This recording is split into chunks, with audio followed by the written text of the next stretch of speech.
తీర్పు తీర్చే ధైర్యం ఎవరికి ఉంది? దేవుడికి. ఆ న్యాయం తెలిసిన వాడికి ఉంది. ఆ న్యాయం తెలిసిన వాడు ఎవరు? దేవుడు. అందుకే బైబిల్ ఏమంటుంది చూడండి జాగ్రత్తగా, తన సహోదరునికి తీర్పు తీర్చువాడు ధర్మశాస్త్రానికి వ్యతిరేకంగా మాట్లాడుతున్నాడు.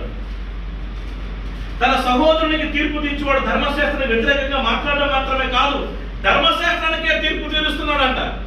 ధర్మశాస్త్రం ఇచ్చింది ఎవరు? దేవుడు. ధర్మశాస్త్రం ఇచ్చింది దేవుడైతే నువ్వు ధర్మశాస్త్రానికే తీర్పు తీరిస్తే, కాబట్టి ఇప్పుడు నువ్వు ఎవరికి తీర్పు తీరుస్తున్నావు? నువ్వు దేవునికి తీర్పు తీరుస్తున్నావు. దేవుడికి ఎవరైనా తీర్పు తీరుస్తారా? దేవుడే అందరికీ తీర్పు తీరుస్తాడు, కానీ దేవుడికి ఎవరు తీర్పు తీర్చరు. ఒకవేళ నువ్వు దేవుడికే తీర్పు తీరుస్తున్నావు అంటే నాకు ఎంత బలి తెగించావు. ఒక సహోదరునికి విరోధంగా మాట్లాడితే అంత సీరియస్ మ్యాటర్ మనం గుర్తుపెట్టుకోవాలి.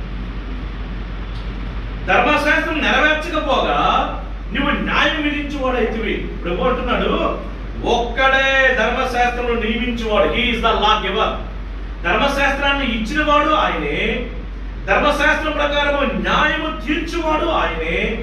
ఆయనే ఒకరిని రక్షిస్తాడు, ఆయనే ఒకరిని నశింప చేస్తాడు.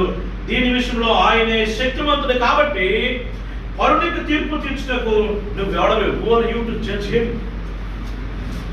కాబట్టి మనం జాగ్రత్త పడతాం. ఈరోజు ఈ వారం అంతా ఎవరికైనా తీర్పు తీర్చామేమో, రాములుగా అనుకున్నామేమో, తప్పుడుగా ఒక వ్యక్తి మీద మనం తీర్పు తీర్చామేమో, మనం క్షమాపణ ప్రభువుని అడుగుతాం. ఇది తీర్పు తీర్చడం. ఇంత మట్టుకు చాలు.